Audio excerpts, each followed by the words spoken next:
चलिए, पहला क्वेश्चन आपके सामने है कि वायु का निरपेक्ष अपवर्तनांक, वायु का निरपेक्ष अपवर्तनांक वास्तव में कितना होता है? एक सेकंड रुकिएगा, यहाँ पे। ठीक है, वायु का निरपेक्ष अपवर्तनांक कितना होता है? तो वायु का निरपेक्ष अपवर्तनांक एक से अधिक होता है। पूछेगा इसमें क्वेश्चन क्या पूछ सकते हैं वो मैं आपको बताता हूँ। क्वेश्चन सीधे पूछेगा कि हीरे का अपवर्तनांक कितना होता है। तो आप लोग याद रखिएगा, हम यहाँ लिख नहीं पाएंगे क्योंकि मेरे पास माउस है और माउस से लिखने में बनता नहीं है। ठीक, आप लोगों को सुनते चलना है केवल। पूछेगा कि हीरे का अपवर्तनांक कितना होता है, तो हीरे का अपवर्तनांक होता है 2.42। वो तो हुआ पहला क्वेश्चन। फिर पूछेगा कि अपवर्तनांक का ऐसा ही मात्रक क्या होता है? तो अपवर्तनांक का कोई मात्रक नहीं होता है। ये जो अपवर्तनांक है इसका कोई मात्रक नहीं होता है। फिर एक क्वेश्चन पूछेगा कि पानी, जो पानी होता है उसका अपवर्तनांक कितना होता है? तो पानी का अपवर्तनांक होता है 1.33। बस यही तीन चार क्वेश्चन है जो इससे रिलेट करके पूछ सकता है। तो आपको 40 क्वेश्चन ही करना है और 80 में से 40 आप इजीली करके आओगे, इतना गारंटी है मेरा। दूसरे क्वेश्चन की ओर चलते हैं। दूसरा में है कि यदि अवतल दर्पण का निचला आधा भाग टूट जाए या कट जाए, कुछ भी कर सकता है, तो प्रतिबिंब बनेगा। प्रतिबिंब तो पूरा ही बनेगा, ऐसा नहीं कि ये आधा भाग टूट गया तो आधा प्रतिबिंब बनेगा, ऐसा बिल्कुल नहीं। प्रतिबिंब पूरा बनेगा, लेकिन उसकी जो तीव्रता है, उसका जो दिखने की क्षमता वो कम हो जाएगी, यानी कि कम तीव्र बनेगा, यानी कि कम तीव्र, यानी कि ऑप्शन नंबर सी इसका एकदम सही आंसर हो जाएगा, कम तीव्र बनेगा।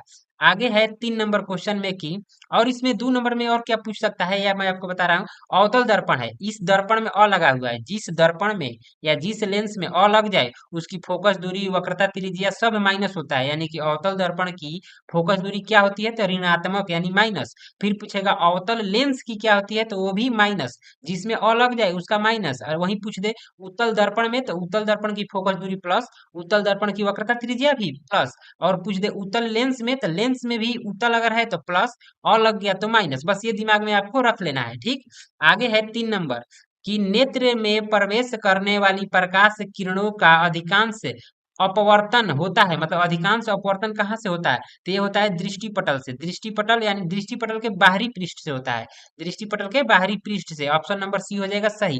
पूछेगा इसमें क्वेश्चन कि हमारे नेत्र में कौन सा लेंस होता है, यानी मानव नेत्र में कौन सा लेंस? तो मानव नेत्र में होता है उत्तल लेंस। एक चीज और पूछता है आंख से ही रिलेटेड, महाभिविआई क्वेश्चन, कि स्पष्ट दृष्टि की न्यूनतम दूरी क्या होती है? तो स्पष्ट दृष्टि की न्यूनतम दूरी होती है 25 सेंटीमीटर। वहीं कह दे स्पष्ट दृष्टि की अधिकतम यानी अनंत बिंदु क्या होता है, मतलब अधिकतम दूरी क्या होती है, तो वो हो जाएगा आंसर अनंत। ठीक, अधिकतम कहेगा तो अनंत, न्यूनतम कहेगा तो 25 सेंटीमीटर। ये नेत्र से रिलेटेड है। वहीं आपसे पूछ सकता है कि दृष्टि पटल का दूसरा नाम क्या है? तो दृष्टि पटल का ही दूसरा नाम रेटिना होता है। फिर पूछेगा, क्वेश्चन पूछेगा कि जब हम नेत्र दान करते हैं तो नेत्र के किस भाग को दान किया जाता है? तो नेत्र के कॉर्निया वाले भाग को दान किया जाता है। तो ये सब क्वेश्चन आपको आएंगे, इससे बाहर पूछेगा नहीं, नहीं इससे बाहर वो पूछ ही नहीं सकता, इस बात की एकदम गारंटी है। पूछेगा क्या, मैं आपको टोटल बता दूंगा। कहने के सिर्फ 80 क्वेश्चन है, 80 के जवाब पे आपको 200 प्लस क्वेश्चन नहीं कराया तो आप कहिएगा। ठीक, और लास्ट में आपको कमेंट करना है, अभी किसी को नहीं कुछ कहना है, लास्ट में कमेंट करके कहना है कि कैसा लगा ये वीडियो। चलिए आगे चौथा क्वेश्चन। चौथा है कि निम्नांकित में कौन सा कथन सत्य है, मतलब इसमें से कौन सा कथन सत्य है? आप लोग एम्पियर, एम्पियर यहाँ लिखा हुआ है, ये सी ऑप्शन इसका सही होगा। मैं बता रहा हूँ कैसे। एम्पियर को लिखा जाता है आई से, यहाँ मैं लिख रहा हूँ एम्पियर को आई से लिखा जाता है, आई। और वोल्ट को लिखा जाएगा वी से, वी हो गया। और भागा का मतलब बट्टा होता है, तो बट्टा में ओम का प्रतिरोध, प्रतिरोध कैसे मतलब ओम होता है, यानी आई बराबर वी बाई आर, यानी कि आर इधर जाएगा तो गुणा में हो जाएगा, यानी आई आर बन जाएगा आई आर किसका? तो वी का मान, यानी कि वी बराबर क्या होता है? I R. इसलिए ऑप्शन नंबर सी सही है। एम्पियर को आई से लिखे हैं हम यहाँ पे, वोल्ट को लिखे हैं वी से। ठीक, और डिवाइड का मतलब बट्टा होता है, यहाँ पे बट्टा दिए हैं। और ओम का यहाँ पे नीचे आर लिखे हैं, जिसको हम काट दिए हैं आर, क्योंकि अब इधर चला गया गुणा में, आई आर हो गया। तो वी बराबर आई आर आप सबने पढ़ा होगा, ओम का नियम है। इसलिए निम्न में से ये कथन सही है कि एम्पियर बराबर वोल्ट पर ओम होता है। ठीक, इसी में अब पूछेगा क्या, वो मैं बता रहा हूँ आपसे। ये तो न्यूमेरिकल हो गया। आगे यहाँ पे इसमें पूछ सकता है कि एम्पियर, एम्पियर आखिर क्या करता है, एम्पियर है क्या? तो एम्पियर विद्युत धारा को मापता है। विद्युत धारा को किसमें मापा जाता है? एम्पियर में। वोल्ट क्या करता है? वोल्ट के बारे में पूछ दे तो वोल्ट, वोल्ट जो है विभवांतर मापता है। विभवांतर को किसमें मापा जाता है? वोल्ट में, यानी कि विभवांतर का ऐसा ही मात्रक वोल्ट। ओम क्या है? तो ओम विद्युत क्या बोलते हैं, प्रतिरोध का ऐसा ही मात्रक ओम होता है।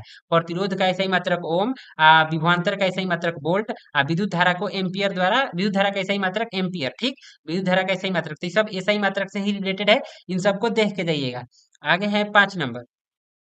5 में है कि एक कमरे, देखिए मैं आपको बता रहा हूँ यहाँ पे, अगर आपको मैट्रिक में अच्छा स्कोर करना है, जो थोड़ा भी हार्ड क्वेश्चन है उसको एकदम छोड़ देना है। जैसे ये 5 नंबर है, 5 नंबर में न्यूमेरिकल है, यहाँ भी न्यूमेरिकल, यहाँ भी अंक, यहाँ भी अंक और यहाँ भी अंक, इसको बनाइएगा, टाइम भी लॉस करेगा और इसको बनाने में टाइम भी लगेगा और हार्ड भी पड़ता है। इसलिए जहां भी न्यूमेरिकल देखना है छोड़ देना है, बिल्कुल छोड़ देना है एकदम। उससे आप जिद नहीं करना है कि हम बनाएंगे ही बनाएंगे, एकदम नहीं। 80 में से आपको 40 ही बनाना है।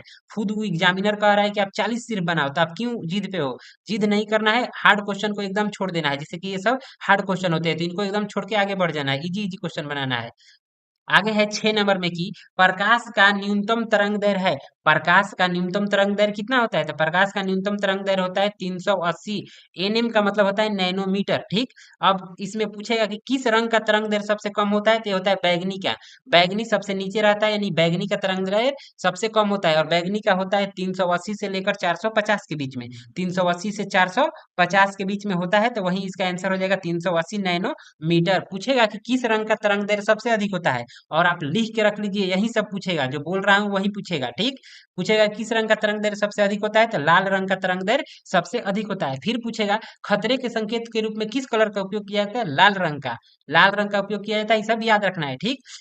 तो यही सब क्वेश्चन पूछेगा। विचलन से पूछ सकता है कि किस रंग का विचलन सबसे कम होता है, तो विचलन कम होता है लाल रंग का, और तरंग दैर्घ्य अधिक होता है लाल रंग का। फिर से सुनिए, विचलन और तरंग दैर्घ्य, विचलन सबसे कम होता है लाल रंग का, और तरंग दैर्घ्य सबसे अधिक होता है लाल रंग का ही। ठीक। अगर पूछ दे कि किसका विचलन सबसे अधिक होता है, तो बैगनी रंग का। बैगनी रंग का विचलन सबसे अधिक होता है, और बैगनी रंग का तरंग दैर्घ्य सबसे कम होता है, ये याद रखना है।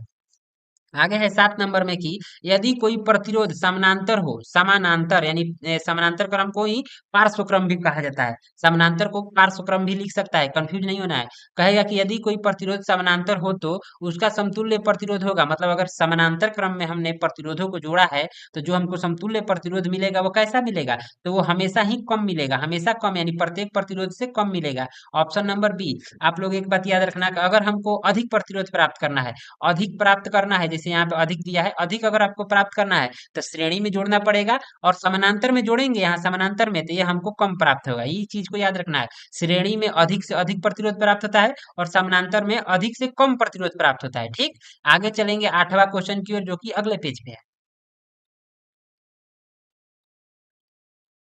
अगला क्वेश्चन है कि लघु पथन के समय परिपथ का प्रतिरोधी, लघु पथन कह रहा है, लघु पथन के समय जो परिपथ का प्रतिरोध, प्रतिरोध यहाँ पे ध्यान देना है, प्रतिरोध है, प्रतिरोध बहुत कम हो जाता है, प्रतिरोध बहुत कम हो जाता है। लेकिन पूछता है कि धारा क्या होता है। यहाँ पूछेगा कि लघु पथन के समय परिपथ का धारा क्या हो जाता है, तो धारा का मान अनंत यानी बहुत अधिक हो जाता है। लेकिन प्रतिरोध कहेगा तो प्रतिरोध बहुत कम हो जाता है। ठीक। ये दो क्वेश्चन में से जरूर एक क्वेश्चन रहेगा। पूछेगा कि लघु पथन के समय परिपथ का जो प्रतिरोध होता है क्या होता है, तो परिपथ का प्रतिरोध बहुत कम हो जाता है, परंतु धारा का मान बहुत अधिक हो जाता है। ठीक। इसको याद रखना है। आगे 9 नंबर में है कि सौर ऊर्जा को सीधे विद्युत में बदलने वाली युक्ति को कहते हैं। मतलब सौर ऊर्जा को सीधे बिजली में कौन बदल देता है, तो जो सौर सेल होता है, इसका काम ही यही होता है कि सौर ऊर्जा को विद्युत ऊर्जा में बदलना। एक चीज पूछेगा कि सौर सेल में किस धातु का उपयोग होता है, तो सिलिकॉन। सिलिकॉन जो है उप धातु होता है, जिसका उपयोग किया जाता है किसमें, तो सौर सेल में। ये क्वेश्चन आपसे पूछेगा, तो 9 का ऑप्शन नंबर हो गया सी। आगे है 10 नंबर क्वेश्चन में कि पवन चक्की, पवन चक्की है, पवन चक्की में उपयोगी ऊर्जा प्राप्त करने के लिए पवन की न्यूनतम वेग कितना होना चाहिए, तो ये आपकी बुक का क्वेश्चन है, 15 किलोमीटर प्रति घंटा। जो पवन ऊर्जा बनता है उसमें पवन की वेग कम से कम कितनी होनी चाहिए, तो 15 किलोमीटर प्रति घंटा होना चाहिए। एक चीज पूछेगा कि पवन चक्की काम कैसे करता है, तो इसमें जो हवा होता है इसके टरबाइन यानी पंख को इसको घुमाता है, जिससे बिजली बनता है। ठीक। ये 2 नंबर में पूछ सकता है, कम चांसेज है लेकिन हो सकता है, आए तो आ भी सकता है। आगे है 11 नंबर में कि धातुओं में धारावाहक होते हैं, मतलब धातुओं में जो धारा बहता है किसके कारण बहता है, तो मुक्त इलेक्ट्रॉन के कारण बहता है। मुक्त इलेक्ट्रॉन के कारण ही धातुओं में धारा का वाहन यानी कि जाता है। ठीक। आपसे पूछेगा कि इलेक्ट्रॉन का खोज किसने किया, प्रोटॉन का खोज किसने किया, और इलेक्ट्रॉन प्रोटॉन न्यूट्रॉन पूछेगा, इलेक्ट्रॉन प्रोटॉन और न्यूट्रॉन पूछ सकता है। तो इलेक्ट्रॉन का याद रखिएगा टॉमसन, इलेक्ट्रॉन का टॉमसन। ठीक। प्रोटॉन का रदरफोर्ड, और पूछेगा न्यूट्रॉन, न्यूट्रॉन का होता है जेम्स चैडविक। ठीक। तो मैंने ट्रिक बताया था पहले भी, अभी भी बता रहा हूँ कि इसका ट्रिक याद रखिएगा, ईटा पर नाच। ईटा मतलब ई से इलेक्ट्रॉन, ट से टॉमसन, ईटा हो गया। पर यानी पर से प्रोटॉन, और र से रदरफोर्ड, प्रोटॉन का खोज रदरफोर्ड हो गया। नाच यानी न से न्यूट्रॉन, और च से चैडविक। ये हो गया ट्रिक, इसको आपको याद रखिएगा, पूछ सकता है। ठीक, आगे है 12 नंबर में कि कौन रंग है, कौन रंग है जिसको खतरे के सिग्नल, देखिए मैंने पीछे ही बताया कि पूछ सकता है कि खतरे के सिग्नल में किसका उपयोग किया जाता है, तो लाल रंग का, लाल रंग का यूज किया जाता है। बैगनी का पूछ सकता है किसका तरंग दैर्ध्य सबसे कम होता है, तो बैगनी का तरंग दैर्ध्य सबसे कम होता है। फिर पूछेगा किसका तरंग दैर्ध्य सबसे अधिक होता है, तो लाल का। फिर पूछेगा किस रंग का विचलन सबसे अधिक होता है, तो बैगनी का। फिर पूछेगा किस रंग का विचलन सबसे कम होता है, तो लाल का। कंफ्यूज नहीं होना है, विचलन मतलब भटकना होता है, भटकेगा कौन, जो कमजोर होगा। तो बैगनी कमजोर है तो ज्यादा भटकता है, यानी इसका विचलन अधिक होता है और तरंग दैर्ध्य कम होता है। फिर यहाँ लाल है, लाल में पूछेगा कि ये तरंग दैर्ध्य और विचलन से, तो लाल मजबूत रंग है, यानी दिखता है दूर से है, इसलिए इसका विचलन कम होता है। विचलन कम, तरंग दैर्ध्य ज्यादा। कंफ्यूज नहीं होना है, लड़का यही कंफ्यूज होता है। आगे है 13 नंबर में कि किस वर्ण का तरंग दैर्ध्य, देखिए यहाँ पे क्वेश्चन ही पूछा है, यही सब पूछेगा, इजी इजी पूछेगा। किस वर्ण का तरंग दैर्ध्य सबसे अधिक होता है, तो लाल रंग का तरंग दैर्ध्य सबसे अधिक होता है, लाल रंग का तरंग दैर्ध्य सबसे अधिक होता है। आगे है 14 नंबर क्वेश्चन में कि टिंडल प्रभाव प्रकाश की कौन सी परिघटना है। जो टिंडल प्रभाव है, प्रकाश की किस घटना के कारण टिंडल प्रभाव होता है, तो प्रकाश के प्रकीर्णन, प्रकाश का जो प्रकीर्णन है इसी के कारण टिंडल प्रभाव होता है। आपसे क्वेश्चन पूछेगा कि परावर्तन, परावर्तन के कितने नियम होते हैं, तो परावर्तन के 2 नियम होते हैं। फिर पूछेगा अपवर्तन के कितने नियम होते हैं, तो अपवर्तन के भी 2 ही नियम होते हैं। ये माइनस नहीं है, ये एरो दिया है हमने कि परावर्तन के 2 नियम और अपवर्तन के 2 नियम, ये सब पूछ सकता है। आगे चलेंगे 15 नंबर, 15 नंबर में है कि निम्न में कौन सा असंतृप्त हाइड्रोकार्बन है। आपको बताया था मैंने, अभी बता रहे हैं कि अगर एकल बॉन्ड है तो वो संतृप्त होगा, और जिसमें डबल बॉन्ड या ट्रिपल बॉन्ड, डबल बॉन्ड या ट्रिपल, यहाँ बना दे रहे हैं, एकल बॉन्ड है तो संतृप्त, डबल बॉन्ड या फिर अगर कहिए ट्रिपल बॉन्ड, डबल बॉन्ड या ट्रिपल बॉन्ड बना तो ये हो जाएंगे असंतृप्त, एकल बॉन्ड वाले होते हैं संतृप्त। तो इसमें आप बॉन्ड बना के देखिएगा, अगर नहीं बनाने आता है बॉन्ड तो आप बिल्कुल आप उसको सीखने की कोशिश मत कीजिए, उसको छोड़िए। बहुत क्वेश्चन है आपके लिए 80 में, उसको एकदम छोड़ देना है। अगर नहीं आपको बॉन्ड समझ में आता है, एकदम छोड़ देना है। इसका 15 का आंसर हो जाएगा इसे ऑप्शन नंबर सी, इसको बॉन्ड बनाइएगा, डबल बॉन्ड बनेगा, कार्बन और कार्बन के बीच में डबल बॉन्ड बनेगा, बाकी हाइड्रोजन के साथ एकल बॉन्ड बनेगा। फिर से बता रहे हैं, अगर आपको ये समझ में नहीं आ रहा है तो आप इसका प्रयास छोड़ दीजिए, क्योंकि 2-4 दिन में एग्जाम है। बिल्कुल नया चीज नहीं सीखना है, एकदम पुराने वाले ही याद रखिए, एकदम नंबर अच्छा आएगा। आगे 16 नंबर है कि किसी चालक का प्रतिरोध निर्भर करता है। चालक का प्रतिरोध 2 नंबर में पूछता है कि चालक का प्रतिरोध किन किन बातों पर निर्भर करता है। तो चालक का प्रतिरोध चालक की लंबाई, चालक के अनुप्रस्थ काट का क्षेत्रफल, चालक की प्रकृति और चालक के तापमान, सभी चीजों पर निर्भर करता है। इसलिए इसका आंसर हो जाएगा उपयुक्त सभी, उपयुक्त सभी। 16 का हुआ ऑप्शन नंबर डी। आगे चलेंगे 17 नंबर क्वेश्चन की ओर, जो कि अगले पेज पे है। आगे 17 नंबर में क्वेश्चन है कि आम मीटर को विद्युत परिपथ में कैसे जोड़ा जाता है। देखिए, आम मीटर बोला है तो आम मीटर को विद्युत परिपथ में श्रेणी क्रम में जोड़ा जाता है। इसी से रिलेट करके एक पूछता है कि वोल्ट मीटर को विद्युत परिपथ में कैसे जोड़ा जाता है, तो वोल्ट मीटर को जोड़ा जाएगा पार्श्व क्रम में। आम मीटर को श्रेणी में, वोल्ट मीटर को पार्श्व क्रम में। फिर पूछेगा कि आम मीटर का यूज क्या होता है, तो धारा को मापता है। आम मीटर के द्वारा ही धारा का माप किया जाता है, ठीक, विद्युत धारा। आगे चलिए 18 नंबर की ओर। 18 में है कि जल विद्युत संयंत्र किस ऊर्जा को, जल विद्युत संयंत्र किस ऊर्जा को विद्युत ऊर्जा में रूपांतरित करता है, मतलब कि ये किसको विद्युत ऊर्जा में बदलता है, तो स्थितिज ऊर्जा में, स्थितिज ऊर्जा को विद्युत ऊर्जा में बदलता है। जल विद्युत संयंत्र में एक टरबाइन होता है जो कि पानी के नीचे होता है, जिसपे पानी की लहर उस पे अपना बल लगाती है, यानी अपनी स्थिति को उस पे लगाती है, जिसके कारण बिजली बनता है। टरबाइन घूमने से बिजली का निर्माण होता है, ठीक। तो ये हो जाएगा आंसर। आगे आपसे पूछेगा कि सौर ऊर्जा में क्या होता है, तो सौर ऊर्जा जो है, सौर यानी सोलर, सोलर प्लेट जो है सौर ऊर्जा को विद्युत ऊर्जा में बदलता है। सोलर प्लेट सौर ऊर्जा को विद्युत ऊर्जा में बदलता है। सोलर प्लेट में सिलिकॉन की उप धातु लगी होती है, ठीक। तापीय ऊर्जा में भी यही होता है, सूरज के प्रकाश से बिजली बनता है। आगे है 19 नंबर में कि नरौरा, नरौरा नाभिकीय विद्युत संयंत्र किस राज्य में है, तो नरौरा जो है आपको उत्तर प्रदेश में है। उत्तर प्रदेश में एक शहर ही है नरौरा, वहीं पे क्या है, नरौरा विद्युत नाभिकीय संयंत्र। आगे 20 नंबर में है कि गोलीय दर्पण की वक्रता त्रिज्या 40 सेंटीमीटर है। वक्रता त्रिज्या, वक्रता त्रिज्या मतलब आर का मान दे दिया है 40, उसकी फोकस पूछ रहा है, तो फोकस जो होता है वक्रता त्रिज्या का आधा होता है। और एक इसमें इजी ये कर दिया है कि कहीं आपको माइनस प्लस नहीं दिया है, ठीक। तो ये तो और इजी हो गया कि 40 का आधा कीजिए, 20 आपको आंसर, सीधे आधा कर देना है, 20 आपको आंसर हो जाएगा। फोकस दूरी वक्रता त्रिज्या की आधी होती है, यानी कि एफ बराबर आर बटे में 2 होता है। तो आर का मान है 40, अब बट्टा में 2 करेंगे तो ये हो जाएगा 20। तो इसका 20 का ऑप्शन नंबर सी हो जाएगा एकदम सही। आपसे पूछेगा कि उत्तल लेंस की फोकस दूरी कैसी होती है, तो उत्तल लेंस की फोकस दूरी धनात्मक होती है, अवतल लेंस की फोकस दूरी ऋणात्मक होती है। उसी तरह से उत्तल दर्पण की फोकस दूरी धनात्मक होती है और अवतल दर्पण की फोकस दूरी ऋणात्मक होती है। यानी जिसमें अ लग जाएगा उसकी फोकस माइनस, और जिसमें अ नहीं लगा रहेगा उसका फोकस प्लस। ये आपको मन में याद रखना है, यही सब पूछे जाएंगे। आगे 21 नंबर में है कि ऊर्जा के सभी रूपों में अनंत ऊर्जा किसे माना जाता है, अनंत ऊर्जा स्रोत किसे माना गया है, तो सूरज को। सूरज से ज्यादा ऊर्जा किसी में भी नहीं है। सूरज से एक क्वेश्चन पूछता है कि सूरज में नाभिकीय क्या होता है, मतलब कि सूरज में क्या होता है, तो सूरज में नाभिकीय संलयन होता है। नाभिकीय सं संलयन होता है, विखंडन नहीं। संलयन होता है हीलियम से, हाइड्रोजन से हीलियम के रूप में उसका संलयन होता है, ठीक।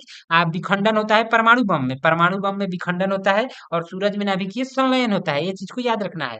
आगे है 22 नंबर में कि प्रकाश तरंगे होती हैं। प्रकाश तरंगे कैसी होती हैं, तो प्रकाश तरंगे विद्युत चुंबकीय तरंग होती है। प्रकाश एक विद्युत चुंबकीय तरंग है। हमने पहला ही लाइन लिखवाया है इस टॉपिक में, ठीक। यहाँ पे आपको टिक कर लेना है कि प्रकाश तरंग कैसी होती है, तो प्रकाश विद्युत चुंबकीय तरंग है। प्रकाश से ही पूछता है कि प्रकाश कैसे रेखा में गमन करता है, तो प्रकाश सीधी रेखा में गमन करता है। फिर पूछेगा कि निर्वात में प्रकाश की चाल क्या होती है, तो निर्वात में प्रकाश की चाल 3 × 10⁸ मीटर प्रति सेकंड होती है। यही सब क्वेश्चन पूछे जाते हैं एग्जाम में, इससे एक्स्ट्रा पूछेगा ही नहीं।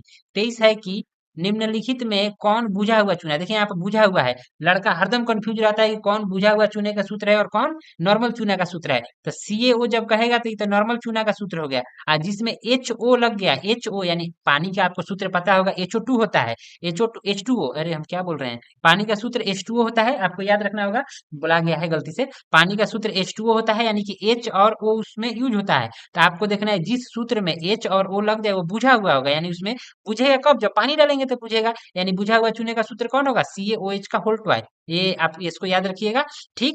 और CaO रहेगा तो वो बुझा हुआ नहीं रहेगा, मतलब सूखा चूना हो जाएगा, नॉर्मल चूना। और CaOH का होल ट्वाइस होता है बुझे हुआ चूने का सूत्र। फिर आपसे पूछेगा CaCO3 क्या है, तो CaCO3 कैल्शियम कार्बोनेट का सूत्र होता है, ठीक। इसको याद रखना है, इसी को संगमरमर भी कहा जाता है। आगे है 24 नंबर में कि चीनी का रासायनिक सूत्र क्या है। चीनी का रासायनिक सूत्र क्या है, तो चीनी का रासायनिक सूत्र हो जाएगा C12H22O11। फिर पूछता है आपको ग्लूकोज के बारे में, तो ग्लूकोज का सूत्र होता है C6H12O6। ये होता है ग्लूकोज का सूत्र। ये बाकी ये दोनों पूछने के चांसेस एकदम 9 के बराबर है। पढ़िए वही जो एग्जाम में आए, फिर से बता रहा हूँ, ज्यादा आपको नहीं करना है कि हमको सब चीज जानना है, नहीं। आप पढ़िए वही जो एग्जाम में पूछता हो, तो चीनी पूछता है, ग्लूकोज पूछता है, इन सब के बारे में पूछता ही नहीं है, तो आप क्यों पढ़िएगा, नहीं पढ़िए इसको। आगे है 25 नंबर में कि विद्युत फ्यूज काम करता है, मतलब विद्युत फ्यूज कैसे काम करता है, तो विद्युत फ्यूज जब आप घर में देखे होंगे, जब फ्यूज गर्म हो जाता है तो वो टूट जाता है, मतलब कि विद्युत फ्यूज विद्युत धारा के उसमें प्रभाव पर काम करता है। जब गर्म होगा तो टूट जाएगा, यानी विद्युत धारा के उसमें प्रभाव पे इसका सही आंसर हो जाएगा। आगे चलेंगे 26 में कि 26 में क्वेश्चन है कि विभक्त वल्य का उपयोग, विभक्त वल्य है, विभक्त वल्य का उपयोग किस उपकरण में होता है। विभक्त वल्य का उपयोग किसमें होता है, विद्युत मोटर में होता है। विद्युत मोटर में जब हम बिजली देते हैं तो विभक्त वल्य घूमने लगता है। इसके घूमने से क्या होता है, पानी नीचे से ऊपर की ओर पंप की सहायता से आता है। तो यही होता है विद्युत मोटर में। फिर पूछेगा कि जनित्र में, जनित्र में क्या होता है, तो जनित्र में होता है कि हम इसमें यांत्रिक ऊर्जा देते हैं तो ये बिजली बनाता है। मतलब विद्युत जनित्र यांत्रिक ऊर्जा को विद्युत ऊर्जा में बदलता है, और विद्युत मोटर विद्युत ऊर्जा को यांत्रिक ऊर्जा में बदलता है। ये चीज बार बार पूछता है एग्जाम में, इसको याद रखना है। 27 नंबर है कि विद्युत ऊर्जा का व्यापारिक मात्रक क्या है। विद्युत ऊर्जा का जो व्यापारिक मात्रक होता है उसको क्या कहते हैं, तो यूनिट। आप घर में देखे होंगे बिजली का जो बिल आता है वो यूनिट में आता है, कि मैंने हमने 10 यूनिट उठाया, 50 यूनिट उठाया। तो विद्युत ऊर्जा का व्यापारिक मात्रक, व्यापारिक मतलब व्यापार करने वाला मात्रक क्या है, तो यूनिट है। वाट किसका मात्रक होता है, तो शक्ति का ऐसा ही मात्रक वाट, यानी पावर का ऐसा ही मात्रक W, यानी कि वाट होता है। वाट घंटा पूछने के चांसेस कम है, तो इसको छोड़िए। ये दोनों ही पूछते हैं कि वाट और यूनिट। एक होता है वोट, ठीक, तो उसको भी याद रखना है। आगे है 28 में कि अतिभारण, अतिभारण कहे लघुपथन कहे सब एक ही समझना है, होता एक नहीं है, लेकिन समझना है कि एक ही टाइप का क्वेश्चन उसमें पूछेगा। पूछेगा कि अतिभारण के समय विद्युत परिपथ में विद्युत धारा, देखिए यहाँ विद्युत धारा है, विद्युत धारा का मान बहुत अधिक हो जाता है। बहुत अधिक कहाँ है, बहुत अधिक हो जाता है विद्युत धारा। मतलब जैसे देखिएगा शॉर्ट सर्किट होता है तो लाइन बहुत तेज मारता है, तेज मारता है, मतलब विद्युत धारा बहुत अधिक हो जाता है। और वहीं प्रतिरोध बहुत कम, प्रतिरोध यानी कि रुकावट, तो रुकावट 9 के बराबर हो जाता है, मतलब कम हो जाता है। इसलिए बिजली बहुत जाती है, तो विद्युत धारा का मान अनंत हो जाता है, यानी बहुत अधिक हो जाता है। और प्रतिरोध पूछता है तो प्रतिरोध का मान बहुत कम हो जाता है, ठीक। आगे है 29 नंबर में कि सौर कुकर के लिए कौन सा दर्पण सर्वाधिक उपयुक्त है? सौर कुकर में कौन सा दर्पण सबसे ज्यादा यूज किया जाता है? तो सौर कुकर में अवतल दर्पण यूज किया जाता है। आपसे पूछेगा कि अवतल दर्पण को और किस नाम से जाना जाता है? तो अवतल दर्पण को अभिसारी दर्पण, अवतल दर्पण को अभिसारी दर्पण के नाम से जाना जाता है और उत्तल दर्पण को अपसारी दर्पण के नाम से जाना जाता है। फिर लेंस में पूछेगा तो लेंस में उत्तल लेंस को अभिसारी अभिसारी लेंस, उत्तल लेंस को अभिसारी लेंस और अवतल लेंस को अपसारी लेंस के नाम से जाना जाता है। फिर पूछेगा कि समतल दर्पण की फोकस दूरी क्या होती है? तो समतल दर्पण की फोकस दूरी अनंत होती है। समतल दर्पण की वक्रता त्रिज्या भी अनंत होती है। वहीं पूछेगा उत्तल दर्पण में, तो उत्तल दर्पण की फोकस दूरी होती है प्लस और अवतल दर्पण की फोकस दूरी होती है माइनस। जिसमें उ लगा है उसका प्लस, जिसमें अ लगा है उसका माइनस। बार बार हम बता रहे हैं और यही चीज पूछा जाएगा, इतना याद रहे। आगे 30 नंबर में है कि 1 माइक्रो एम्पियर कितना होता है? मतलब 1 माइक्रो एम्पियर का मान कितना होता है? तो 1 माइक्रो एम्पियर का मान 10 के पावर माइनस 6 होता है। ठीक, इसको आपको याद रखना है। 31 नंबर है कि निम्नलिखित में किसके द्वारा औद्योगिक क्षेत्र में अम्ल वर्षा के बारे में पूछ रहा है। तो अम्ल वर्षा किसके कारण होता है? तो सल्फर डाइऑक्साइड ये सब औद्योगिक क्षेत्र भुलवाने के लिए दे दिया है कि लड़का कंफ्यूज हो, तो ये सब नहीं देखना है, सीधे देखना है अम्ल वर्षा होता है सल्फर डाइऑक्साइड के कारण। यहाँ पर दिया है ओजोन, ओजोन के बारे में पूछता है कि ओजोन के एक अणु में कितने ऑक्सीजन होते हैं? तो इसमें 3 होते हैं। इसमें ऑक्सीजन 3 होते हैं। इसका सूत्र ही होता है O3। ओजोन का सूत्र होता है O3। ठीक, ओजोन का सूत्र O3 होता है। इसमें ऑक्सीजन के 3 अणु होते हैं। CFC ये क्लोरोफ्लोरोकार्बन है। इसमें पूछता है कि CFC का फुल फॉर्म क्या है? तो क्लोरोफ्लोरोकार्बन। CFC मतलब क्लोरोफ्लोरोकार्बन। ठीक, आगे है यहाँ पे कार्बन डाइऑक्साइड, तो ये CO2 हो जाएगा, इसको याद रखना है। आगे है 32 नंबर में कि CaCO3 जब अभिक्रिया करेगा तो CO यानी कि चूना और कार्बन डाइऑक्साइड में टूट जाएगा। तो ये किस प्रकार की अभिक्रिया है? तो देखिए, इसमें जब किसी बड़े यौगिक के टूटने से दो छोटे छोटे यौगिकों का निर्माण हो तो उसे वियोजन अभिक्रिया कहते हैं। ठीक, संयोजन इसके ठीक विपरीत होता है कि उसमें दो छोटे छोटे यौगिक जुड़ते हैं और एक नया बनता है, तो वो होता है संयोजन। लेकिन जब एक में से दो ठो टूट के बनेगा तो उसे कहेंगे वियोजित होना, यानी कि उसको टूटना, यानी कि ये हो जाएगा वियोजन अभिक्रिया। आगे है 33 नंबर में कि मालाचाइट किस धातु का अयस्क है? मालाचाइट जो है किस धातु का अयस्क है? तो ये हो जाएगा कॉपर, कॉपर का अयस्क हो जाएगा मालाचाइट। मालाचाइट ज्यादातर पूछता नहीं है, ये हम नया क्वेश्चन इसमें दिख रहा है। तो मालाचाइट नहीं पूछता है, नहीं पूछता है, नहीं पूछेगा। ठीक, मत याद कीजिए इसको। यहाँ पे है कि कॉपर, ये मतलब कि अभी बता दे रहे हैं मेरे को कॉपर का होता है। आपसे पूछेगा क्या? पूछेगा कि हेमाटाइट किस धातु का अयस्क है? तो हो जाएगा मैग्नीशियम। हेमाटाइट याद रखिएगा, हेमाटाइट मैग्नीशियम। आपसे पूछेगा कि ए, फे, ए, हेमा ए, गलत हम बता दिए। हेमाटाइट लोहा का होता है। ये मैग्नीशियम का आपको होता है डोलोमाइट, मैग्नीशियम का डोलोमाइट। मैग्नीशियम फिर से देख लीजिए, मैग्नीशियम का होता है डोलोमाइट और हेमाटाइट होता है लोहा का, हेमाटाइट होता है लोहा का। ठीक, यही चीज पूछी जाती है। कॉपर का होता है क्यूप्राइट, कॉपर का क्यूप्राइट होता है। आगे क्वेश्चन आएगा, इसका है क्वेश्चन, हमने देखा था। आगे चलिए 34 नंबर में। 34 में है कि मैग्नीशियम की परमाणु संख्या 12 है। देखिए, आप ये परमाणु संख्या देखे तो और इजी कर दिया। मैग्नीशियम की परमाणु संख्या 12 है। इसकी संयोजकता क्या होगी? तो जब 12 है तो इसकी संयोजकता 2 होगी, यानी ऑप्शन नंबर बी इसका सही है। संयोजकता किसे कहते हैं? तो जब किसी भी तत्व के बाहरी कक्षा में जितने इलेक्ट्रॉन होते हैं उसी को संयोजी इलेक्ट्रॉन कहते हैं। और जब वो इलेक्ट्रॉन 4 से अधिक होते हैं तो उन्हें 8 में से घटा लिया जाता है। ठीक, ये आपको याद रखे, तभी आपको वैलेंसी या संयोजकता पता रहेगा। आगे चलेंगे 35 नंबर पे, जो कि अगले पेज पे है। 35 नंबर क्वेश्चन है कि ड्यूरालुमीन किस धातु का मिश्र धातु है? मतलब किस धातु का ये मिश्र धातु है कह रहा है? तो एल्युमिनियम से बनाया जाता है। एल्युमिनियम से ड्यूरालुमीन मिलकर बना होता है। ठीक, आपसे पूछेगा कॉपर का अयस्क, तो हमने पीछे ही बताया क्यूप्राइट। लोहा का भी हमने बता दिया। ये सब पूछ सकता है। एक चीज पूछता है कि पीतल किसका मिश्र धातु है? मिश्र धातु है तो मिश्र धातु से बता दे रहे हैं। पीतल कई एक बार पूछेगा कि पीतल किसका किसका मिश्र धातु है? तो पीतल जो बनता है तांबा और जस्ता से बनता है, तांबा और जस्ता से। पीतल में आप याद रखिएगा एक शब्द पिताजी, पी से हो जाएगा पीतल, ताजी यानी ता से हो जाएगा तांबा और ज से हो जाएगा जस्ता। पिताजी के ट्रिक से ही आपको इसको याद रख लेना है। आगे 36 नंबर है कि पानी से भरी बाल्टी की गहराई कम मालूम पड़ती है। पानी से भरी बाल्टी की गहराई कम मालूम पड़ती है, इसका कारण क्या है? तो इसका कारण है प्रकाश का अपवर्तन। अपवर्तन के कारण जो बाल्टी की पेंदी होती है हल्की उठी हुई महसूस होती है। या आपसे पूछेगा कि एक बाल्टी में हमने छड़ डाला है जो कि तिरछा दिखाई दे रहा है, ये क्यों? तो उसका भी रीजन वही होता है, प्रकाश के अपवर्तन के कारण, ठीक।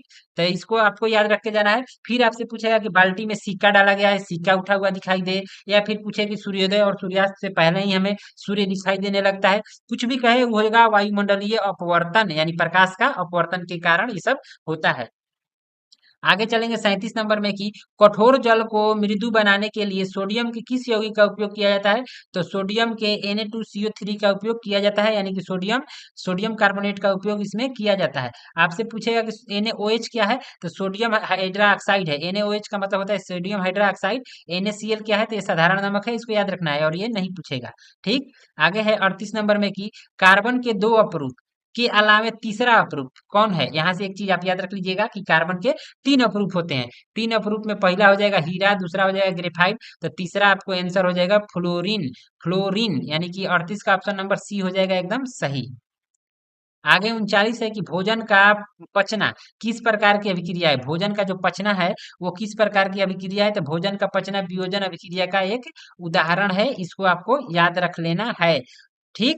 आगे चलेंगे 40 नंबर। 40 में है कि लेड नाइट्रेट चूर्ण को एक परख नली में लेकर गर्म करने पर भूरे रंग का धुआं उत्सर्जित होता है। यह धुआं मतलब अब धुएं के बारे में आपसे पूछ रहा है, तो यह धुआं जो होता है ना, नाइट्रोजन ऑक्साइड का होता है, यानी नाइट्रोजन और ऑक्सीजन दोनों इसमें मिला रहता है, यानी 40 का ऑप्शन नंबर बी हो जाएगा, ठीक। लेड नाइट्रेट का सूत्र हमने पिछले वीडियो में बताया था, अगर आपने वो देखा होगा तो आप कमेंट करके बता दीजिएगा, ठीक। बाकी हम आपको बता दे रहे हैं इसका सूत्र है PbNO3, ठीक। आगे चलेंगे 41 नंबर में कि निम्न में कौन अवकारक है? अवकारक इसमें एक होता है ऑक्सीकारक, एक होता है अवकारक। ऑक्सीजन का जुटना ऑक्सीकारक, ऑक्सीजन का निकलना अवकारक, तो अवकारक हो जाएगा हाइड्रोजन, ठीक। हाइड्रोजन अवकारक का उदाहरण होता है। 42 नंबर में है कि पीतल, देखिए पीछे ही हमने आपको बताया कि पीतल के बारे में पूछता है। पीतल किसका उदाहरण है? तो पीतल एक मिश्र धातु है जो कि तांबा और जस्ता का बना होता है। आपको याद रखना है पिताजी, पी से हो जाएगा पीतल, और ताजी ऐसे हो जाएगा ता, आईसी में लग जाएगा जी, पिता जी, यहाँ से हो जाएगा पिताजी। पी से पीतल, ता से तांबा, ज से जस्ता, आपको याद रखना है।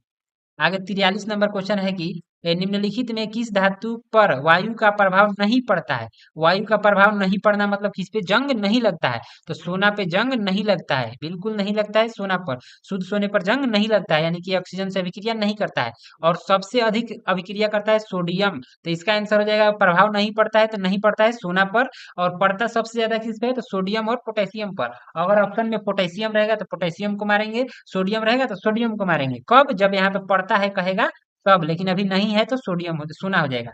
नहीं पड़ता है सोना पर, पड़ता है सोडियम पर, ओके। आगे 43 नंबर है कि निम्नलिखित में से पीएच का कौन सा मान क्षार विलयन का मान देता है? मतलब पीएच का कौन सा मान क्षार कहलाएगा?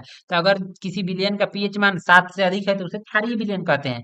तो 7 से अधिक सिर्फ एक ऑप्शन में है, तो इसको टिक कर लेना है। अगर किसी विलयन का पीएच मान 7 से कम है तो उसे अम्लीय विलयन कहते हैं, और 7 से अधिक रहेगा तो क्षारीय विलयन कहेंगे। लेकिन अगर पीएच मान 7 रहेगा तो 7 रहेगा तो इसको कहेंगे उदासीन विलयन, ठीक। तो ये अगर पूछा है कि उदासीन विलयन का पीएच मान कितना होता है, तो 7 होता है, 7 होता है, 7 होता है, इसको याद रखना है, पूछेगा।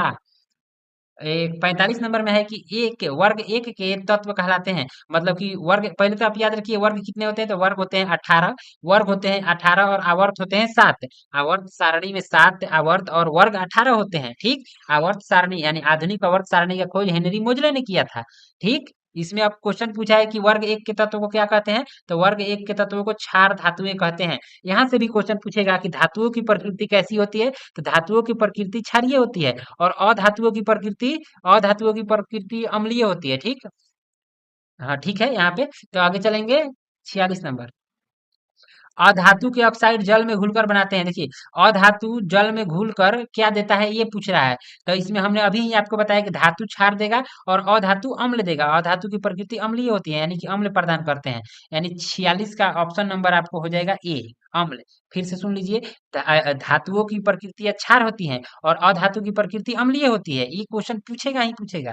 आगे है 47 नंबर में कि बॉक्साइट निम्न में से किस धातु का अयस्क है? तो बॉक्साइट आपको एल्युमिनियम का एक अयस्क होता है बॉक्साइट, इसको याद रखिएगा। बॉक्साइट किसका अयस्क है? तो एल्युमिनियम का, बॉक्साइट एल्युमिनियम का अयस्क है। आगे है यहाँ पे 48 नंबर में कि सोडियम जिंकेट, सोडियम है और जिंकेट है, क्या रासायनिक सूत्र क्या है? ये पूछेगा ही नहीं, हम पहले ही बता दे रहे हैं। और पूछ भी दे तो आपको याद रखना है कि सोडियम जिंकेट का रासायनिक सूत्र होता है Na2ZnO2, यानी दोनों में दू दू है, याद रखना है। यहाँ भी दू और यहाँ भी दू, लेकिन कम चांसेज है, बाकी दिया है तो आपको पढ़ लेना है एक बार।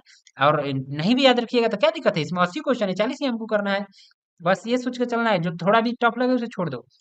आगे है 49 नंबर 49 में कि सिरका में निम्न में से कौन सा अम्ल पाया जाता है? सिरका में कौन सा अम्ल पाया जाता है, ये पूछ रहा है। तो सिरका में एसिटिक अम्ल पाया जाता है।